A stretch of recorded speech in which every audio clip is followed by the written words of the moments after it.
మనకి ప్రసాదంగా సగం ఇస్తారు, ఓ కొబ్బరి చెక్కిస్తారు, కాసిన అరటిపళ్ళు ఇస్తారు. ఇస్తే వాటిని తిన్నగా ఇంటికి తెచ్చుకోకూడదు. శివుడి యొక్క నిర్మాల్యాన్ని, ప్రసాదాన్ని విడిచిపెట్టేయకూడదు.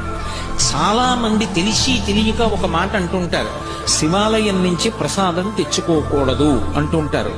బాగా వినండి, శివాలయం నుంచి ప్రసాదం పట్టికెళ్ళి తీరాలి ఇంటికి. దాన్ని గోడ మీద పెట్టేయడం, నంది దగ్గర పెట్టేయడం, అటువంటి పిచ్చి పనులు చేయకూడదు. ప్రసాద తిరస్కారము బహుదోషము. ప్రసాదాన్ని తిరస్కరించకూడదు.